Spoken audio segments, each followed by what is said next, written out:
Welcome, everyone. We are grateful for those that are able to join us here live, grateful for those that are watching or listening to the recording, watching the recording on YouTube. This is part of the Profitable Ag Steward. Our company's name is Ag Steward, and we welcome you to this presentation. We're honored to have Sage Askin here with us. We look forward to hearing from him. We just completed last week a virtual summit. Look for the recordings on our YouTube channel.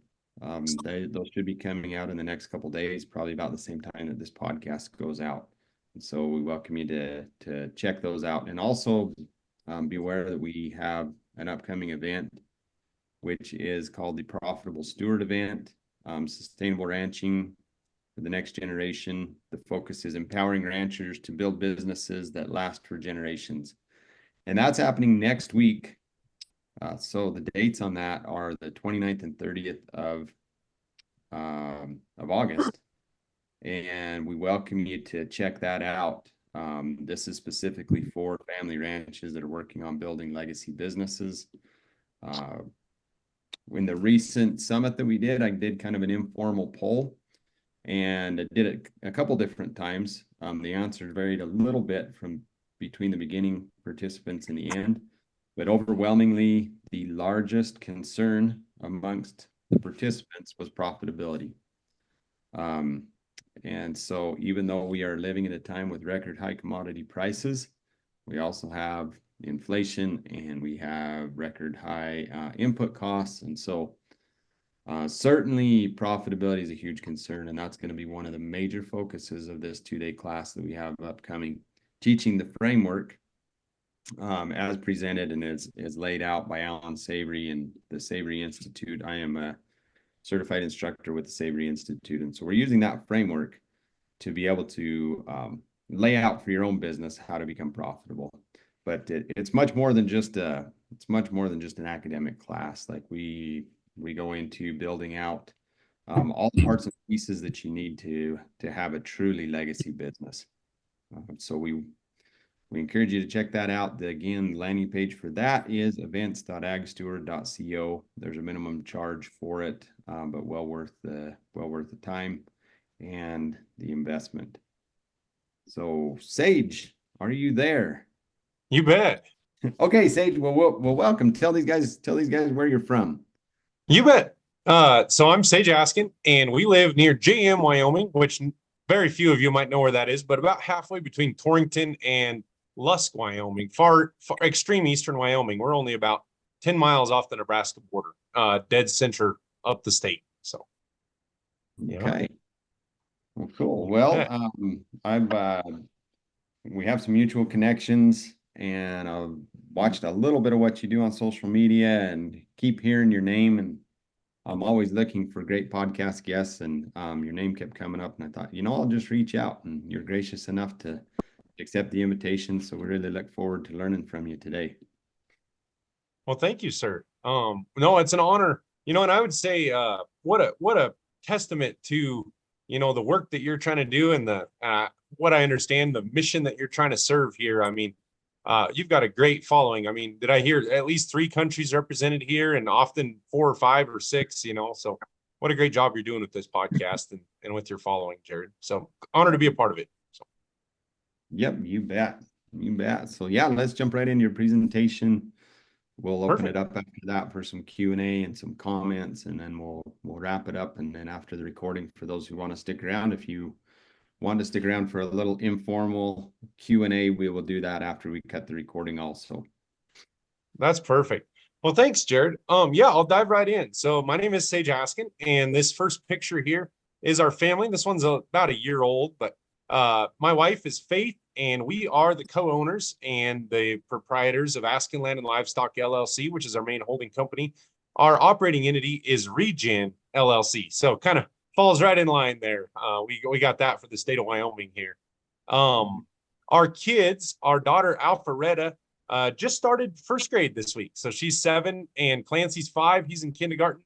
And then little Gus there, he's 3. And then we have a baby on the way in December. So Not quite the size of family that you have, Jared, I don't think, but we're working Hey, on it. So yeah, hey, you can catch up. You can catch up. You're almost halfway there. there we go.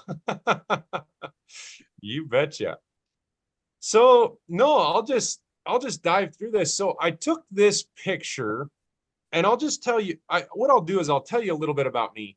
Um, Real briefly, I grew up near Douglas, Wyoming, and I always wanted a ranch. That's pretty much all I ever wanted to do. My grandpa owned a family ranch, and he just passed away a year ago in March at 100 years old. So neat life, and there's a lot of history there. My mom is the youngest of four, and it's all I ever wanted to do. But my dad generally just worked on ranches growing up, and so I didn't have the opportunity to have a family ranch. My grandpa always felt like it would have been unfair to kind of skip a generation. My mother's generation didn't get the chance to manage really until his passing. And that's a little bit of a different discussion. I might get into that slightly at the end, but long story short, I knew I wanted a ranch, but I didn't know how to do it. So I went to the University of Wyoming and I did a degree in rangeland ecology and watershed management. But with that, I pretty much went there to learn how to ranch. So now I see some of the ranch management degrees that they're offering all over the nation, master's degrees and some undergrad programs, and they have this assortment of classes. That's kind of what I did. I just went there and did random classes that I thought were interesting. And sometimes I had to take one more and threw it together to a degree. So graduated from there in 2012. And I went to work on a ranch that coincidentally is about 5 miles from where I live now in far eastern Wyoming. Made a big circle in between, but May of 2012, I went over there to work. And by that fall, I knew some things that I wanted to do and some things that I didn't want to do. And one of the things I'll talk about in a moment, and that was I didn't think I wanted to be an employee anymore. But the other one is kind of encapsulated in these goals here. When I wrote these, I had had a pretty tough summer. I'd never driven a tractor to put up hay in my life. And I put up 1,500 tons of hay, more or less by myself. So I knew one thing I didn't want to do, which was I did not want to ever put up another bale of hay. So that was kind of one thing that was pretty clear in my mind. So the other day when thinking about this, I took a picture of this. The top, these goals is on one side of a little note card, and this still hangs above my desk. And so you can see there, always by the grace of God. And the first thing I wrote is that I want to own a large enough ranch that I can have it, as each of my grandchildren can have their own successful, essentially ranching operation. And I think I was inspired. You sometimes hear about cool family stories where they really figured out how to extend that family tree, and really empower the next generation. That's really what I was getting at there. And I said that I wanted to own that ranch debt-free by the time I'm 50. And the third one was some random, and believe me, that was pretty, this was what Jim Collins would call a big, hairy, audacious goal, right? I mean, none of this was in the cards. When I wrote this, I think I probably had about $1,000 in my bank account, and I was working for $2,000 a month. I mean, and I still had a little bit of student loan debt, although I was very fortunate to have pretty good academic scholarships for the most part. So on the back of the note card, I wrote my plan. And in this, you can probably see fingerings of people that we are liking. Many people on this call studying. I mean, look at Alan. Alan Nation's all over this with Alan Rich, with Knowledge Rich Ranching. I said I wanted to diversify. Yep. And then I said that I wanted to lease to own until I own 400,000 in livestock. I thought that was maybe where it was safe to finally buy some land or something like that. I wanted to maximize the number of animals per employee, and that was a Burke Teichert, stamp all over that, 1,000 cows per man. And then some things that were more maybe legacy related. I wanted to become a good businessman, respected and honest. And then here I have the first, and then actually incidentally, the very last thing are good key metrics for cash flow and keeping liquid. I said that I wanted to purchase land with after-tax profits, but maintain inventory, meaning livestock inventory, while doing that, not liquidating capital assets and cows to do that. And the idea was, I don't know what I'm saying when I'm saying something, be the best at everything, but I think in my mind, I just wanted to keep improving and continue to get better if I was going to pick this part of my life to do. So this is who I wanted to be. And when I wrote this down, some parts of this are shallow, some parts of this were pretty lofty. And when I look back, the powerful thing is we've come a long ways towards this journey of this direction. And it's just been an incredible privilege to do this. But at that moment, 12 years ago, not quite, I didn't have anything. And I had just graduated from college, put myself through college, and I knew that I wanted a ranch, and I was kind of working at a fantastic job, but it wasn't what I wanted to do. So fast forward to today, we've dialed this in a little bit. So I'm going to give you a snapshot of today and then briefly talk about the past. And then we're going to spend the rest of the presentation talking about the future. This is our diagram that we show our crew. So that, and so this is, some of this won't make sense for you all, but I'm just going to read it to you. We want to continue to create the perfect modern family ranch that profits at every level. And with those profits buys land and rents it at a fair market value back, operates it, develops people, and promotes a culture of health for the best people.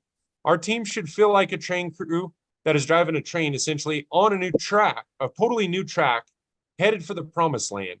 And we're a modern ranch that does what ranchers once did. And the side note on that, ranchers have at times in history been remarkably profitable. And we want to do that for now, for the new era, and a consistently high ROI through 21st century business principles. All stakeholders are part of it, and within that train, driving it. And all entities or stakeholders in our operation can buy their own land, like an employee could buy their own acreage and move on to it. That's what we're envisioning, is this sort of owner value with people bought in to this whole thing, and you working together to use our total scale to achieve big results with no drought risk. That was one of our first goals. Flexibility around grazing and marketing, and we'll talk more about that later, with multiple species and a deep land ethic. And we want to develop every person, every ranch, and essentially every animal while staying profitable, since profit is the business. There's a Dave Pratt quote. So as blood is to life. And the last part that's bolded is our mission statement. And you'll see this again in a moment. But Askin Land and Livestock LLC manifests a viable family ranching organization. We steward land with regenerative principles where husbandry helps animals thrive. All stakeholders feel shepherded to a connection with their future. We own land and own our time and spend our moments enjoying our ranching heritage and becoming the best versions of ourselves. So now I'm going to back up and tell you a little bit about the past. When I started, it was in, like I said, 2012, I formed the little LLC. And by 2013, I'd leased up a ranch. And this was a ranch that essentially, it was kind of hard to get leased out because it was a tough area of Wyoming, kind of one that nobody else wanted. I will end this little statement on this picture, but it's going to take me a second to get there.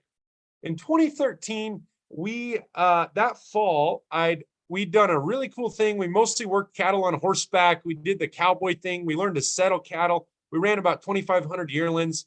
It was a great learning experience. Horseback every day. Rode down about 8 horses that summer with 2 guys, 2 strings of 8 each. So we just rode all the time. It was probably one of the best summers of my life, and more foundational than anything, especially with learning stockmanship. As far as a business, I didn't make any money. That fall, I put an ad in the paper, and the basic business model to this point was custom grazing on leased land, which was definitely a borrowed idea from Greg Judy. And I want to remark, that is our core business still today. That fall, totally by the good Lord's grace, I put another ad in the paper, and some folks near Riverton, Wyoming accepted that ad, and we went up and struck up a business arrangement. And I fell into lease of their ranch in 2014 and 2015. And it was actually a 5-year ranch lease. And to cut to the summary, I looked really smart, right? Everything I just described led us into a high cattle cycle. It looked awesome. I attended the ranch management summit in Laramie, Wyoming, when it was down there, that Dave put on, and got to see some incredible speakers there and felt like part of that crowd. I hadn't been to the Ranching for Profit school yet, but I thought, and I most notably, I hadn't met my wife yet. And I did meet her in December of 2014, essentially. And she went with me on a date, and we sold calves in Torrington, Wyoming, which at the time was, the last time we've seen these kind of prices of the last, couple months. So it was incredibly timely. That was not my time. That was the good Lord's time. And it's important to reference that.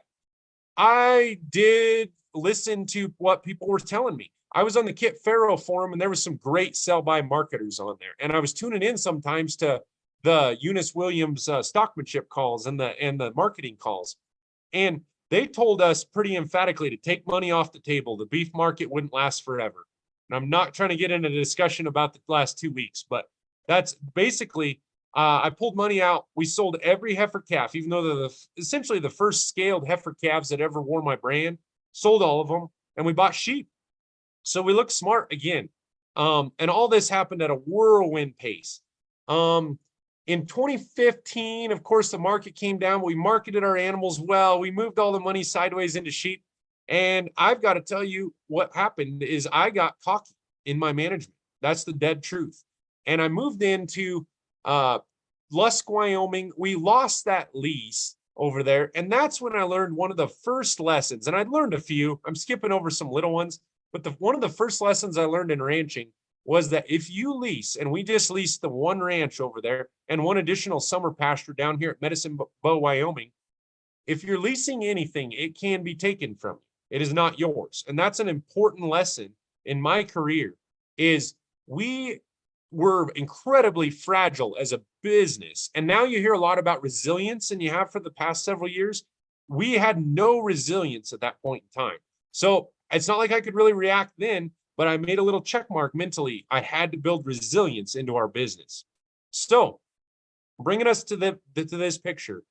In 2016, we'd moved to Lusk, Wyoming, and I decided to turn out 2,000 sheep to winter at Medicine Bow, Wyoming, at an elevation of about 6,300 feet. An old-timer trucker down there who helped truck them in there, he kind of warned me not to do that.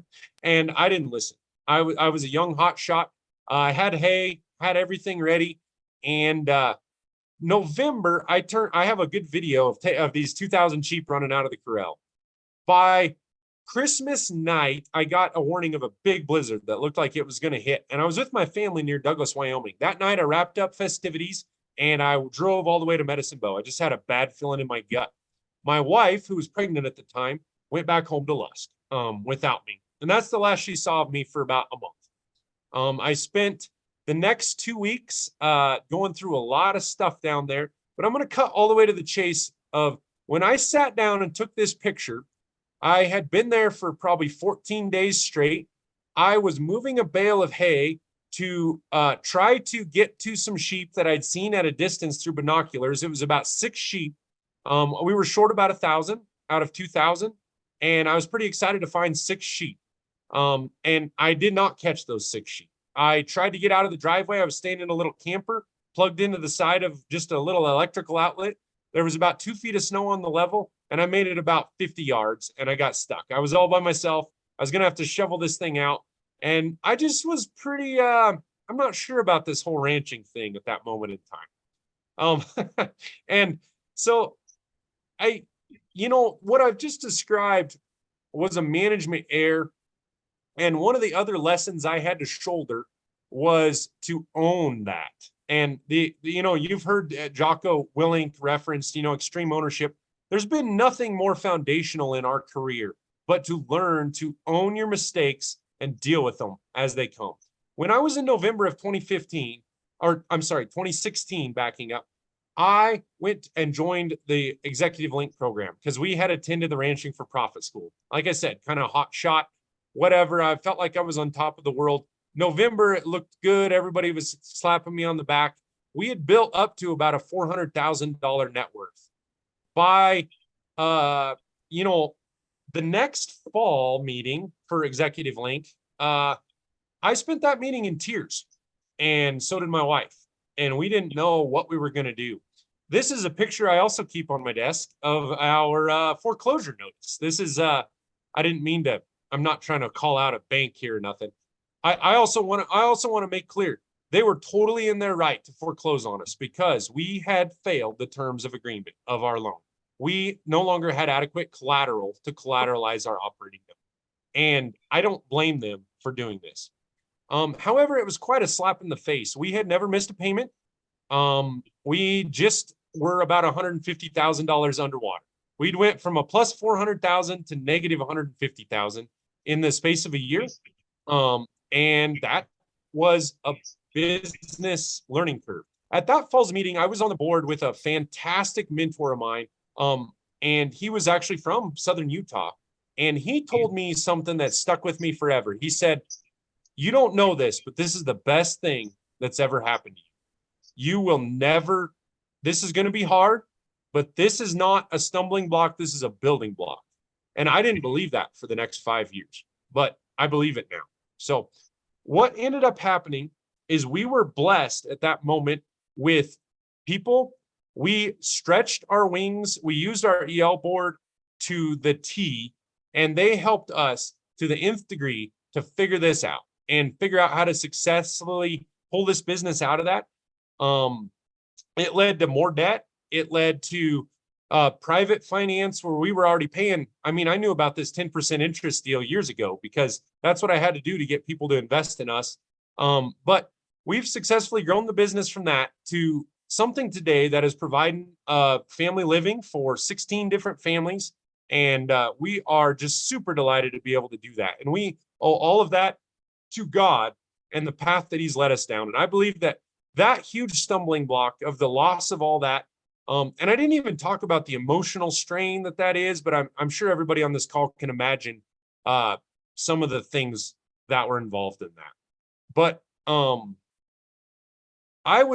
not like a backwards looker, but I wanted to touch real quickly here before I get to the meat of this on the cash flow quadrant from Robert Kiyosaki, because in bootstrapping a business, we have essentially intentionally done what he describes in cash flow quadrant. Robert Kiyosaki basically says that on the E and S side, employed and self-employed, you basically have more liabilities than you do assets. You have less stuff that puts money in your pocket than takes it out of your pocket.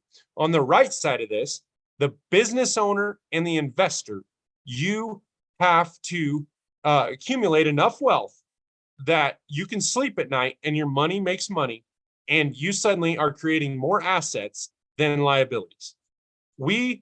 Because of this, what I'm trying to say is I was surrounded by a fantastic group of people and fantastic mentors, and I still stumbled and I still fell down flat on our face. And I've done it many times since. But we intentionally, because of that, we had to take the step to become the right side of this quadrant, business owners and investors. And that's what I'm going to focus on for the rest of this. So I'm not going to tell you that I know how to make a great business. What I can hopefully share and what I hope to accomplish with the rest of this is some steps to a great business that I think will help.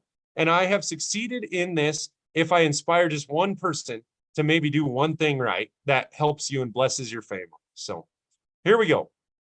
The thing that I wish I'd done first and done right is to figure out our target. You cannot, I want you all to think about elk hunting. And I don't know if there's any elk hunters on here. I'm sure there are a few. But you can elk hunt in the dark with a shotgun, with birdshot, if you want to. But I would liken not having your visions and mission statement or your holistic goal, right, Jared, and your core values written down to doing just that. If you start to hone that in, you suddenly have a scoped 7mm rim mag and you're hunting in the daylight. It makes so many things easier if you know what you're shooting at. I always knew what my vision was.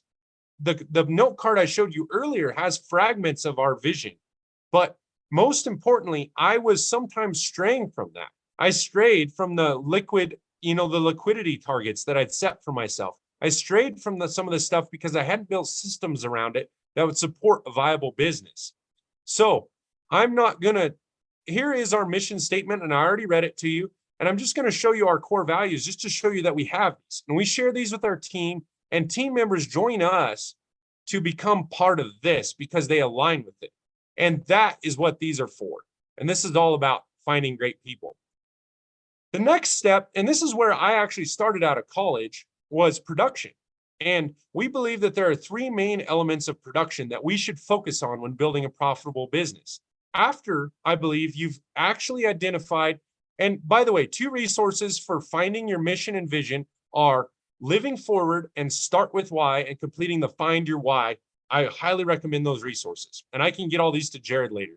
For production, the three main things that we can leverage are A, managing our stocking rate. If we can get a higher stocking rate, we increase our gross product on the same overheads. There's nothing more consequential to a grazing-based operation, but I do challenge any insight that would lead me away from that. The only two things I can think of that come close are sell by marketing. If we do choose to invest in livestock, the power of a business that sell by markets and custom grazes with that is incredibly powerful. And we will talk more about that towards the end. The third is stockmanship. So that is steps on production. The next is economics. This is where ranching for profit comes in. I've got to give my plug there. There are many different financial and economic forecasting, scenario building. If you start looking into it, there's like 3 or 4 more analytical steps that are more complex as they go up the chain, and they're used by big businesses all over the world. Gross margin analysis, essentially, in my opinion, is this. It is a quick and dirty means to figure out what's working and what's not. Having been on an EL board now for 7 years, I have seen more success out of the gross margin economic analysis than anything else in businesses of all different sizes and scale. And the most important things that they can do is know what's not working and to stop it completely, not shrink it, stop it, and leverage maybe the time that they were spending doing that into whatever is working. That has been impactful. I believe if you get a handle on your production and you can do the stuff that you want to do, you can then find time, to focus on your economics. And I just can't recommend that enough. The next part of it, though, is creating a normal meeting cadence where you sit down to do annual enterprise selection, and you keep some of them on like a 3-year scale. I'm not saying you always do something because it hasn't worked, but you need to revise the big plan about every 3 years and see what's working and what's not. So, and I might say, as I'm going through these, I'm not getting into detail on any of these because there are experts in this industry that are my mentors and all of yours and can be all of yours for every step of this. So I'm not an expert in any of this. What I hope I've done here is synthesize this and put this together in sort of a step-by-step that I think could be helpful. The next step is really finance. And this is how it was for us. And I want to emphasize some of these steps you might take, as I did, 5 or 6 years to just stumble through the production step and actually know how to see if a yearling is slipping weight or if he's going forward. These are things that don't come overnight. And I think some of that stuff a book can't teach you. You've got to do it. The next step after economics, however, is finance.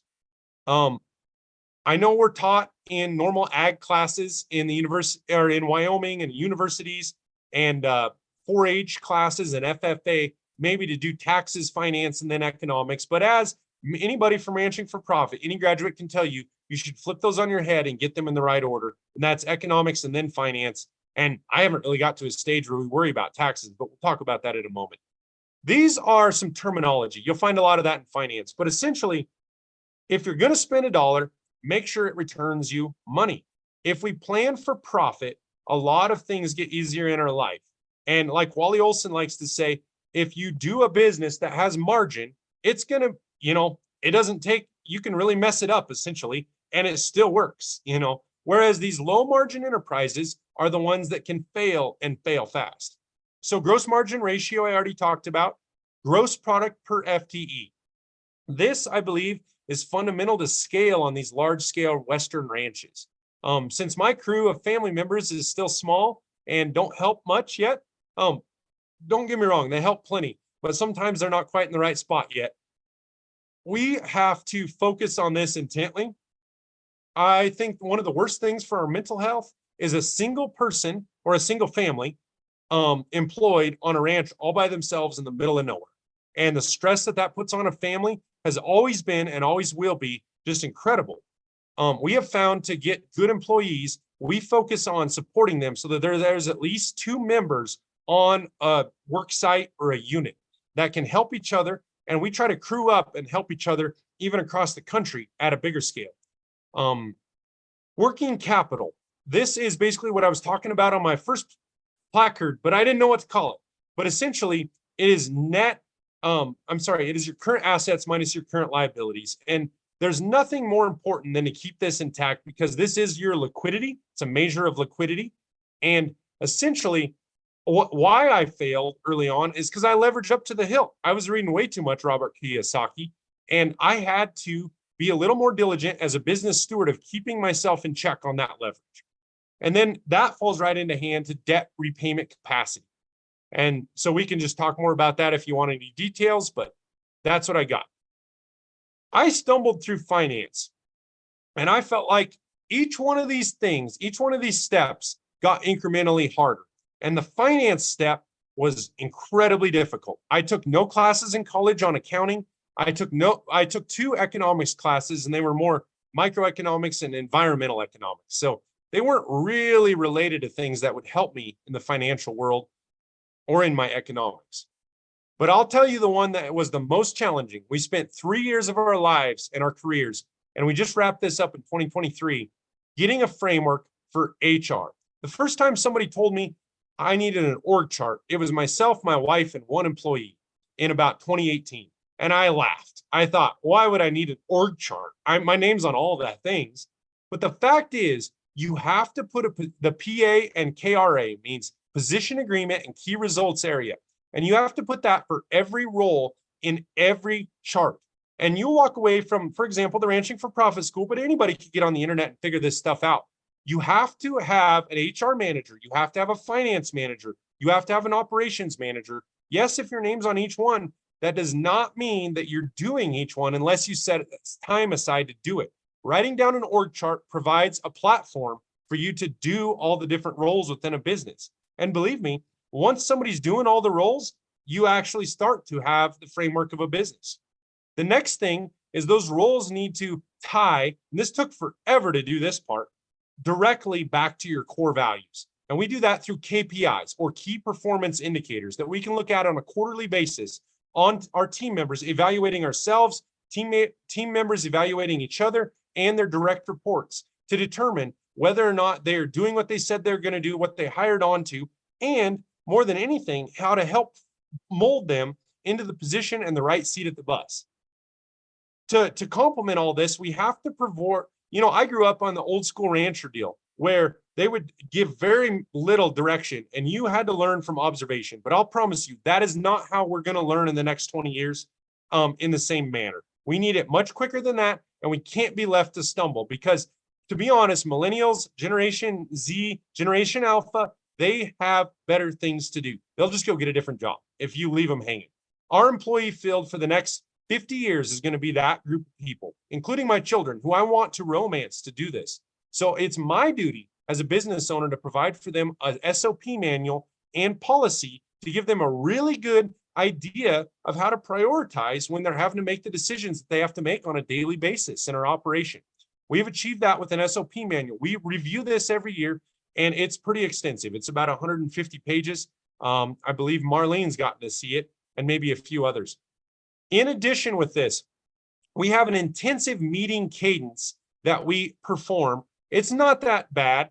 It simply is us checking in because we're often we're somewhat ununified. We're in different states. We're operating in Kansas, Wyoming, and Nebraska, but we all want to feel like we're on the same team, working towards the same goal. And I can't be everywhere at once. So for us to achieve the drought stability and some of the things I talked about earlier, we had to figure out how to talk. So we talk on platforms just like this several times a week, essentially, touching base and making sure everybody's on the same page. Next is a really hard one. Owner value is something we're still working on because I believe in a lot of rural America, we never were given permission to go on a vacation. We weren't given permission, or we weren't born with the permission in most families, many families, to even pay ourselves or to live beyond a pauper's wages because that would be ostentatious. However, we have worked very diligently just in the last year, especially with a ranch wife. My wife is the support to this whole thing. Without her, every last shred of it falls apart. And frankly, it should. What's the point of it if I don't have her along for the ride? And she is half of this. However, as she's taken on a role with the kids, she started to fall out of touch with the basic goings on of the operation. And we realized we were leaving something on the table. So we're struggling with this step right now. And it might take us 3 or 4 years to do. But we have come up with a 20-point plan that we need to report on at least once a year. Some of those things are quarterly, some are monthly, and some are just annually. And we are going to, basically me as CEO right now, I'm trying to work myself out of a job. So I've created this system that I report back to ownership, which happens to be myself and my wife. So I'm very much at her behest and responsible. And our next meeting is coming up here September 14th. And believe me, I've got to get on that. The pressure's on. So, but what's important here also for us, if we're building this business, I may not have children who want to work in the business, but hopefully I totally can build a business that's great enough that they want to own it or a part of it. That's my goal. And it's okay if they don't. I'm totally accepting of that. But if they do, this thing is going to stand on its own and it's not going to milk them dry. And believe me, it's milked us dry a couple times, and we're going to make sure that it continues to do it. So this thing is going to operate just like the ownership board of Berkshire Hathaway. We're never going to be that, but there's no reason that we don't have the same responsibilities that the leaders of that do to the owners and shareholders of any big business. So here's where we hope to go a little more in the future. We've created some, and I'm very blessed right now that I think we could probably retire and be perfectly content. But we are in the throes of figuring out this stuff. There's many resources you can do that, but it is so important to have the difference in succession for management and succession for ownership, and have it written down, regularly reevaluate it, and work with a trustworthy attorney to do this. And I don't care if you're, pretty new. We're pretty new in business, and it's not like we have a ton of wealth put together. There's not really legal reasons for us to protect it right now or shelter it from anybody. However, we're thinking long-term of what we are creating. And this is a very important step. And the earlier you take it, the better. So all of that to leave you more or less with this. And then I've got a few little key points. But essentially, this is maybe the 8th step, but I think it's probably the final step that I can figure out.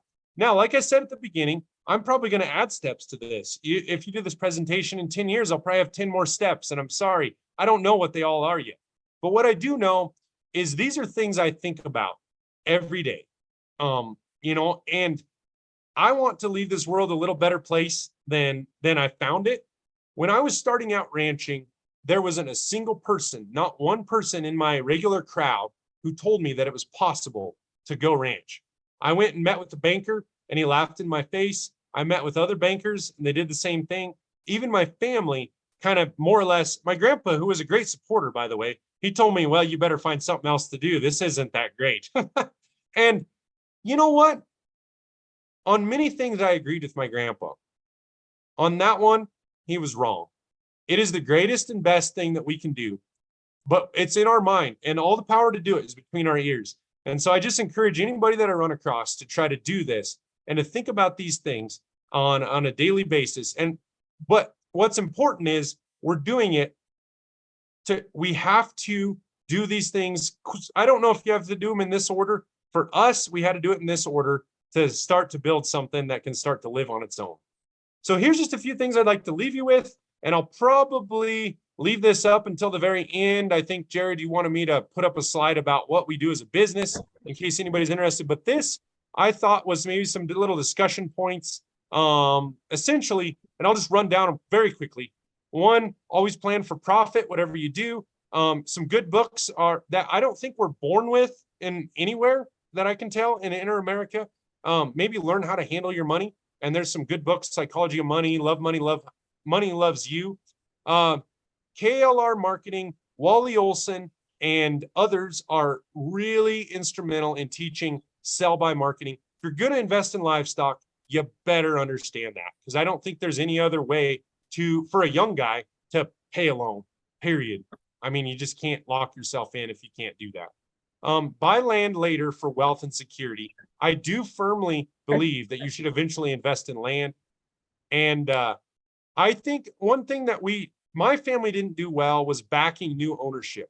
So what we're hoping to do, like I said on my very first placard, is leapfrog. I hope I can be there to support my kids, and I don't blame anybody for what they did or didn't do for me, but I'm going to build a family tree that supports our kids, our grandkids, and non-family members in their ranching endeavors in the future. So that's all I got, Jared. I can open it up now. Perfect. That is awesome. Thank you so much. That's wow. Covered a lot of ground in a short amount of time. Some really key principles. Give us kind of a big overview of what your operation looks like today, from going underwater to, I mean, you don't have to share financial numbers, but just you said you're in different states, and what are the enterprises that you have right now, and how do you structure that, Sage? You bet. Well, thank you. We just broke it out to where our operating business, because I kept lying to myself when it was all together. What I mean is my livestock were constantly subsidized by other things that were working good. And I would invest in, for example, cows is a great example. And so we have 3 different functional businesses that are under the ownership of Askin Land and Livestock. One is Regen LLC. It only owns livestock. I'm sorry, it does not own livestock. It only leases land and operates at a very high, I'll just put this up. It operates for people who need excellent ROI on their land, because we understand the land investment and how to do a capital investment in that. We hope to grow their land, and it provides stewardship of their land.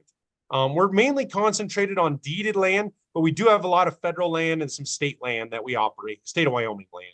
And state of Nebraska, actually.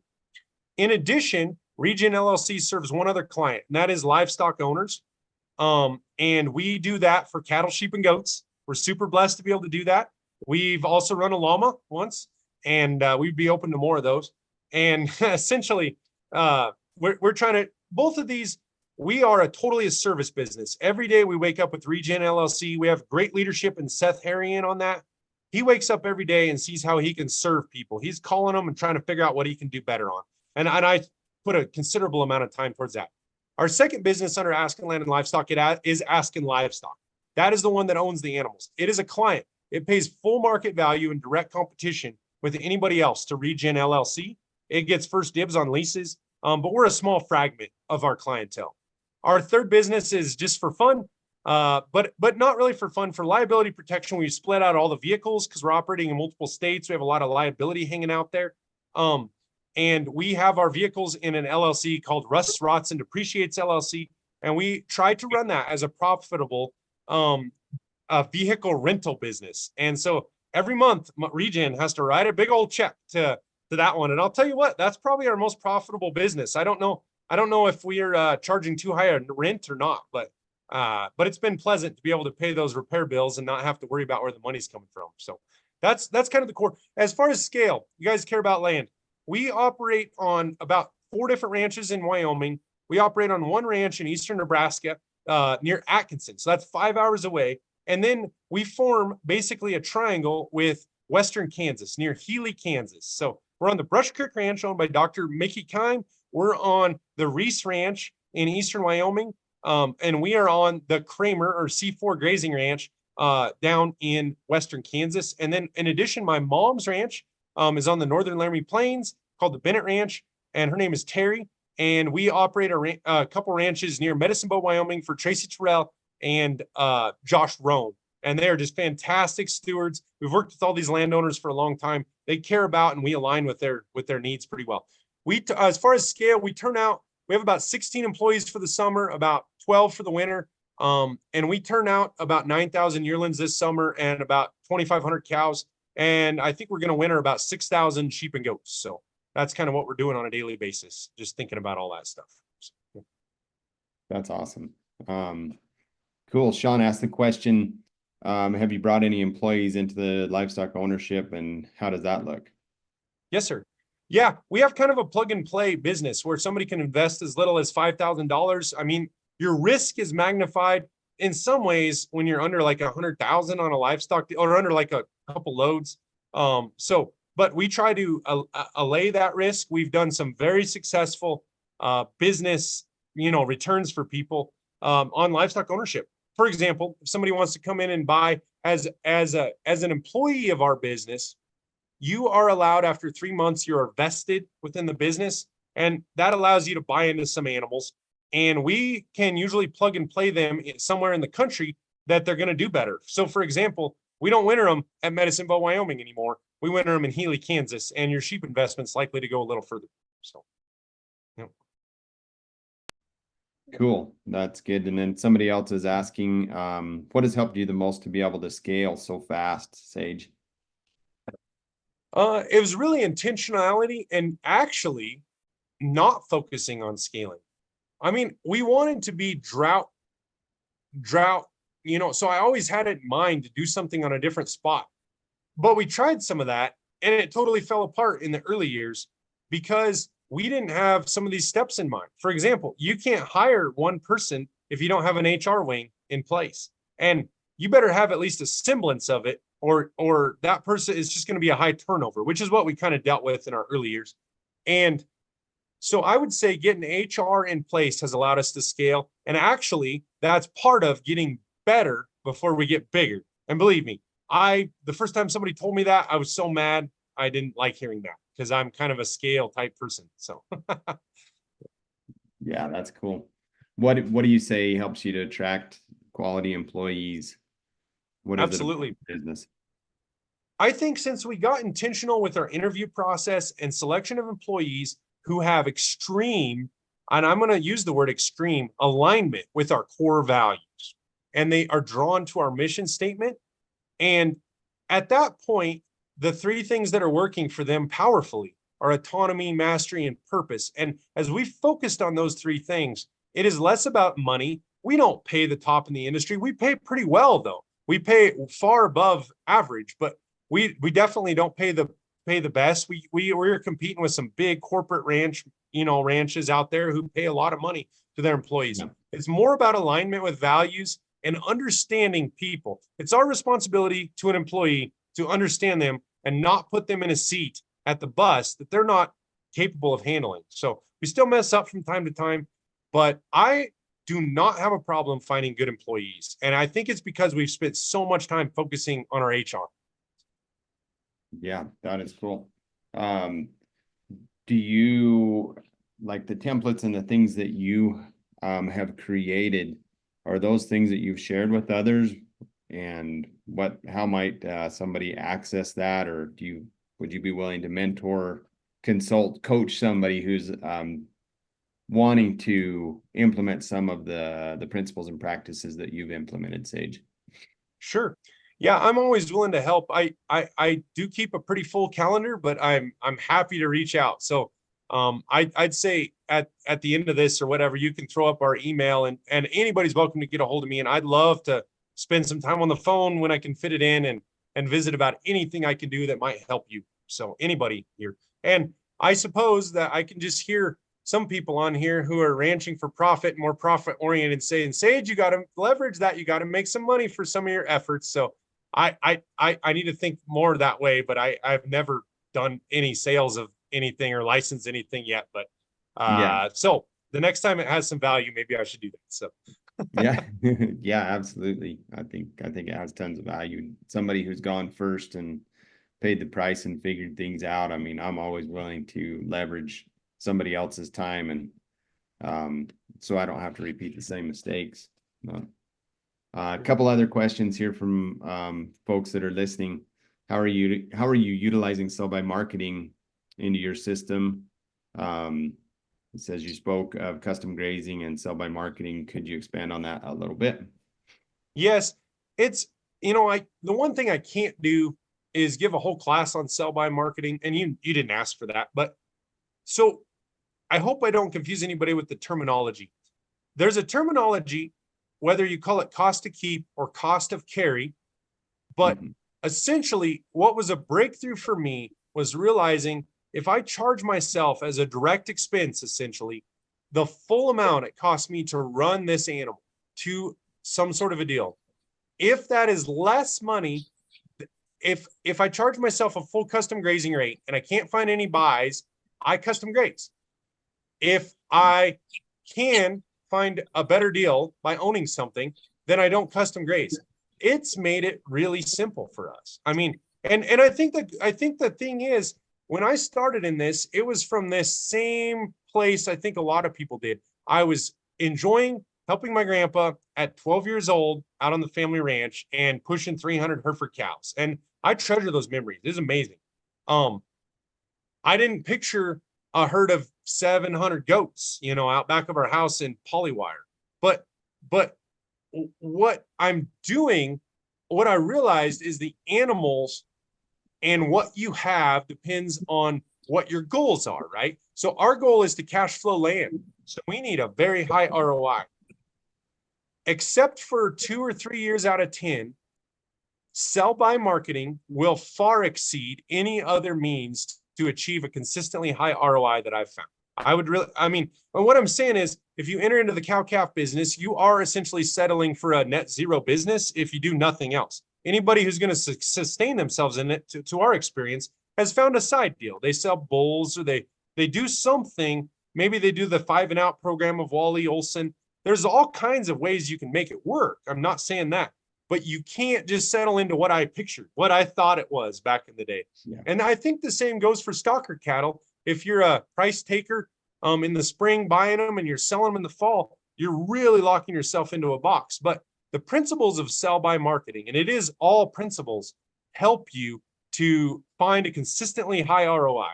That enables you to actually pay for the animals and pay for land. I like it. That's good. Yeah, great summation there. Kind of skipping through some questions here. They're all really good, and this is neat to see that there are so many like really resonates with our audience. Sage, speak a little bit about the how you build that emotional, mental resilience to get through the foreclosure letters and the hard winters and the upside down. What was it for you that helped you through that? Yeah. You know what I've realized is there's just really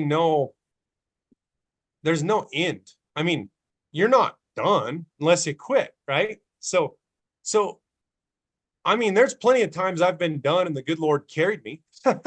But I think of that footprints or whatever, that poem, and I can't recite it, but yeah, that's a good one. And that's kind of how life has been for us. I mean, there's been many times when I've been real close to the edge and not sure how I'm going to do it. I'd be lying if I didn't say that people who told me that you couldn't do it, that certainly helped because it kept a little bit of an edge and a chip on my shoulder to prove them wrong. But that's not the healthy way. The healthy way is to realize that I have to submit myself to the good Lord's grace to be able to allow him to help me. And you know what? Earlier today, out of my silliness, I ran out of diesel about a mile from town, and I set out to walk in, and the guy picked me up in about 100 yards. And heck, I hadn't seen anybody pick up a hitchhiker for a long time. So I'm telling you, God's always there for you. So I think that's the number one thing. But I will follow up and say that a good team of heads is better than one. And so an EL board that I've been on, or any support group like this platform right here, can help anybody through any downtime. I mean, you never know how somebody's struggling, and something might help them. So yeah, absolutely. Yeah, it did. Amen to that. Like we are never alone. Whenever we feel like we are, we just have to look around and reach out, and there's going to be somebody there who's going to have the resources, the listening ear, what we need to be able to help us through that challenging time. And so thanks for being candid and sharing that. Like that come from story is powerful, and we appreciate that. So so yeah, just to kind of wrap things up here, and then we'll open it up for a few minutes of informal questions, but really can relate to many aspects of your story, and especially the come from story, the foreclosure letter, and kind of our situation's a little bit different. Ours was a ranch that we inherited, and so there's an added blessing, added burden to us when that foreclosure letter came, and it's like, could die on our watch. You definitely, my self-worth was unhealthily connected to my net worth. And as I saw our net worth go down and my self-worth went down, and like really question, okay, is this what we want to do? Is this what God wants us to do? And, sometimes we don't know what we don't know. And it does take somebody from the outside seeing us and looking at us and being able to say, hey, have you thought of this? Because especially when in that crisis mode, our cognitive ability shrinks. We're on an adrenaline high, in fight or flight mode, and sometimes we're just not thinking clearly. It reminds me of an experience when a young man that worked for us, super good cowboy, was going to calf, ran back, and anyway, went to catch him. The cow herd had gone on. Went to catch his calf, and he was just kind of at a dead run, caught up to him, threw his loop, and just before he pulled his slack, his horse just went end over end in a big cloud of dust, and he got up and kind of shook himself off and turned around, and unbeknownst to him, he ran straight into a 4-strand barbed wire fence. He was so focused on the goal that he had, he didn't see the obstacle that was right in front of him. Now, the interesting thing was, I was a little ways behind. I think I'd probably already tried to rope the calf and missed, and there I was rebuilding my loop. I saw it happening, and I thought, he sees the fence, right? He's going to pull up. I could see clearly from my vantage point where he was headed. What I didn't know was that he wasn't going to pull up, and he didn't see the fence. All I needed to do was just holler out, hey, Casey, there's a fence. It would have drawn his attention up, and he could have seen it. And, fortunately, the horse was okay. He was okay. The calf was okay, but it could have been a lot worse, right? And I appreciate what Sage said, that sometimes in life, like, we need that mastermind team. We need that outside coach or mentor to be able to point out the fences that we might be headed towards. And then also to help us when we do hit the fence, to pick us up and say, hey, it's going to be okay. Look back, this is what happened. Now you know where it is. We don't need to repeat that same mistake again. And so we at Ag Steward, we hope that our goal is to be that for other people. Like, we don't have all the answers, but we certainly have hit plenty of fences, and we can, from our vantage point, maybe see things more clearly than you might for your own business and your own relationships. And to that end, that's largely why we've created this event that's going to happen next week, the Profitable Steward event. And we invite all those who are on here to take that next step. The event is really for families who are ready to make their business profitable, sustainable, a legacy business, incorporating regenerative practices. And, regeneration is the new buzzword, but if we're not profitable, we cannot be regenerative. Like, we can do all the great things on the land and with stockmanship and the things that we love and that we're passionate about. But if we're not profitable, as Sage said at the same time, like, somebody else is going to own our land, and maybe they will care about regenerative principles. Maybe they won't. Maybe they'll run it into the ground. And so that's where we are finding the balance between those: soil health, animal husbandry, all the production things, why we do what we do in ranching, and making sure that, we have the team to be able to support that profitability along the way. So again, that event is happening the 29th and 30th. You can register at events.agsteward.co. I'll drop it in the chat, and it'll go in the show notes for this. But so yeah, with that, we're going to wrap up here. We want to get maybe a closing comment from Sage, and just anything that maybe you wish you said that you didn't, or kind of wrap this thing up and put a bow on it. Sure. Yeah, I liked all your comments there. I couldn't say anything better. I would credit, the one thing I missed was not just the support staff of like EL, but the people you pick to do business with. If I tried to list them, I couldn't, because I'd miss somebody and I'd feel really, really bad. But there are dozens of people, and every person that we've ever done business with has meant the world to us. And I hope we've been a blessing to them. And it's been awesome to find that alignment. And also maybe a way to realize maybe you won't match up with everybody. That's kind of a neat thing. And once in a while, you just say, hey, we're going to go our different ways, you know? So it's all about people. And it's funny, we come into this because we're loners in ag, and we don't know, you know, we just want to be alone, or I did anyway, and want to be alone with my cows or whatever. And really, it's all about the people that we're with. So it's a whole different world. So. Yeah, it is. It is all about the relationships. And yeah, well, what an amazing opportunity. Like, we had record numbers here today. I think this message really resonated, you know, and hearing the story of somebody who started out with nothing and was able to build something that's truly a business that supports not only your family, but many other families. So a testament that it is possible. And yeah, you got to nip those naysayers in the bud, and the negative voices and all that chatter that might be going on that says that we can't do it, because we got proof here that it absolutely can be done. So thank you, Sage. We surely appreciate you being on here. Thanks everybody for tuning in here live, and we encourage you to jump on our next one. We do these every second and fourth Thursdays, and have this caliber of guests on with us to be able to discuss regenerative principles, profitability, building legacy businesses, relationships, all the key components to be able to create a legacy and a lasting business.